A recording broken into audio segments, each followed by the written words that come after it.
All right, heading out to the doctor. Appointment's at I think 11, so I gotta take the bus down there. I like to get there early because if I get there early, they'll take me early. And I have a blood test where I couldn't eat this morning, which isn't fun. I mean, yeah, I'm not somebody who likes missing meals. I do want to lose weight, but I don't want to do it dangerously, and I know that fasting is one of the ways that it can be done dangerously. But when it's medically necessary like this, it's very important to do what the doctor says so they get an accurate test result. I genuinely don't know if it's a good thing or a bad thing. My pain level right now is like a 7 or an 8. It is interfering with my ability to function because I used to be able to walk from the house to this bus stop and then even further down without any pain, and that didn't happen. Um, it's unfortunate. It's unfortunate that happened, but it is what it is. I don't know why. I will talk to the doctor, be like, hey, this is what's going on. Normally when I go to the doctor, I sit in the chair at first and just sit there, and then I get onto the like bed thing when they say, "Hey, all right, it's time to get up," so I can get my exam. But today I'm probably going to go on the bed or the floor first because if I lay on my stomach and kind of press up a little, it does feel a little bit better, which was partially why we thought that there was a potential herniated disc, because with a herniated disc, doing press-ups can help to push it back in. Um, but this is not, I don't think this is a herniated disc or has anything to do with that. I think this is like nervous system pain and also some other pain. I had a lot of stress recently, but like, I don't think the stress is what caused this, because a lot of the pain started during the convention, and before, actually, while I was planning the convention with friends. We would be on calls, talking about like running through the schedule and everything, and I'd be like, oh, like I'd make a noise like that, and somebody'd be like, what the hell? Why is the schedule making you react like that? Because they thought it was a much different noise, and I was like, no, that's a noise of pain or pain relief, because like it hurts and I don't like it. And I am super grateful that I have a great doctor who referred me to Ortho First for rule out an acute issue. Like I emailed them, said, hey, this is what's going on. They said, okay, go to orthopedics, get an x-ray. I went, got an x-ray. And then I went to orthopedics and they did another x-ray, and they had this cool ass machine. So the first x-ray I had, because I explained to the x-ray tech that I was also having some hip pain in addition to my lower back. I had 3 x-rays laying on my back, 3 on my side, and then 3 with each like hip moved into a certain position, and it hurt like hell on one of them, and I did not like it, but I understood I needed to do it. More than likely, right after I leave the doctor, I'm going to have to go down to the pharmacy. It's in the same building, and wait there, which is going to be frustrating because of just the wait to get the medication of what it is. Because I'm going to have to get a refill on some of my other medications anyway. But I'm also going to ask for something for the pain, for pain relief. I don't honestly care what it is, because NSAIDs aren't doing a damn thing. I've been taking them. The doctor prescribed baclofen earlier, and it was an interesting experience. So I'm on an SNRI, which is for depression, and it's fine. But what it means is I can't take cyclobenzaprine, which is the gold standard muscle relaxer. I have to take baclofen.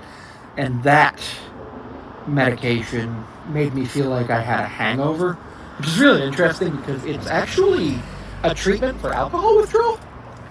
Like I had learned that. It's something that they actually put you on when you're in alcohol withdrawal. I learned that from a guy on TikTok who has been sober for a while after he ended up in the hospital. I'm sober over 2 years now, and I'm really proud of myself for that.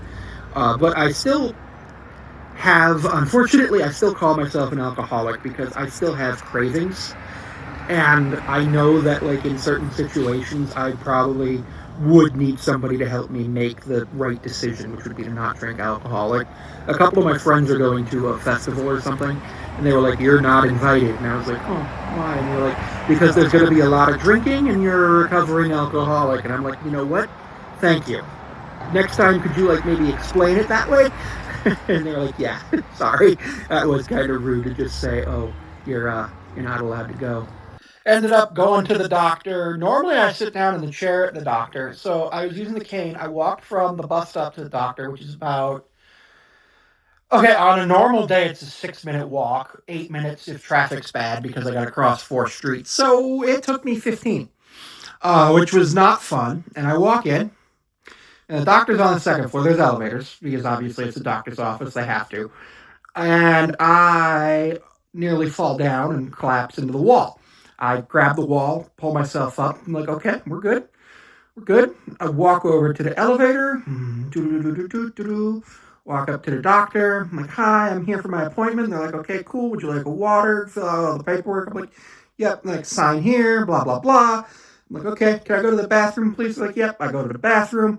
I come out and they're calling my name. And I'm like, 1 second, please. I walk in, they take my weight. It's down about 8 pounds officially since January, or February. So that's 8 pounds in 12 weeks, so a little under a pound a week, a little under a pound a week. So really happy about that for myself. Obviously, we'll see what happens. But I go in. The nurse says, "Take a seat wherever you're comfortable," and I say, "Could you please lower the bed because I think laying down is going to be the most comfortable." She's like, "Yep." So she lowers it. I get in the bed. She's like, "What's going on?" Blah blah blah blah blah. I explain what's going on. She's like, "Oh, okay. I'll let Doc know. She'll come in, talk to you about it. Let me get your vitals and stuff." So I'm like, "Okay." She's like, "Blood pressure is 124 over 87, which is elevated for you, but pretty good, really good." And I'm like, "Yep, yep, I know."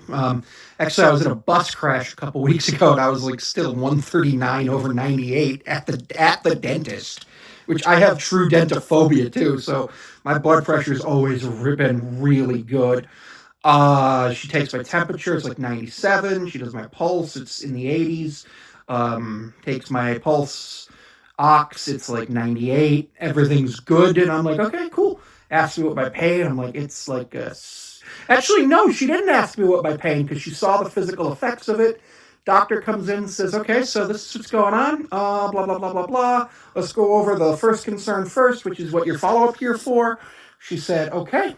All that's easy. I'm going to put this, and this on your blood test. But also, we should probably add the magnesium test and a vitamin D test because that could be causing some of your pain. And I said, okay, let's do it. And then I said, describe my pain, explain how it's the hips, the lower back, all that. So she went and she took my leg and lifted it up to see about my range of motion to my hips. Now, like, you see all this range of motion on the shoulder? Like, I don't know if that's normal, but like, normally you can raise your hip up real well. But like, essentially, like, if this is like the normal over for the hip and then it goes up to like here, is not normal. I couldn't get here. I could not get past like maybe here, and it hurt like hell. And then on the left side, it was like maybe like from here to like here. And she said, "Okay, well, we're probably going to end up referring you to some other people, but what we're going to do first is we're going to do some medication. I'm going to give you a corticosteroid." So that was prednisone, oral prednisone for 5 days, and a muscle relaxer. So I took the prednisone when I got home, and I took the muscle relaxer when I got home, and immediately went to bed. And it was unfortunate because I was actually planning on doing a collaborative video with a friend today, but due to just everything that's been happening with my health, I couldn't. She's totally understanding. I start physical therapy in the morning.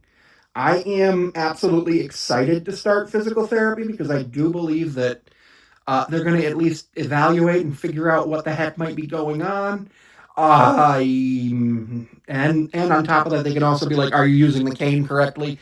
The doctor didn't say I wasn't. Said it looked pretty good about that, and like keep using it if it's hurting, or if it's supportive. And I was like, "Yeah, absolutely, um, absolutely going to do it because it hurts like hell, and I need the support. Falling down would absolutely make me worse." I'm currently sitting watching the Mariners game where the White Sox are up 1-0 in the top of the seventh. It's 1-0 on Randy Arozarena, who's played mediocre. Once I got up, I played some House Flipper. I watched a stream of a friend of mine. I'll ask her if it's okay to shout her out. Uh, I'll ask her if it's okay. She streams on Twitch. She does mini paintings on Tuesdays and Thursday nights, and I try to catch at least one a week, and I catch the Tuesday one today. And then I did some drawing. If you follow my Instagram, I share a decent amount of my drawings. I do want to warn you, they aren't very good.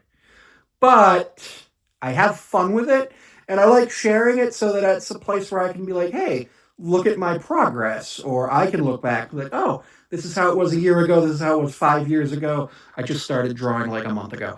Because it was sort of actually the reason I started drawing by hand was because I had a professor make me use AI art. And I was like, fuck this, I'm going to learn how to draw.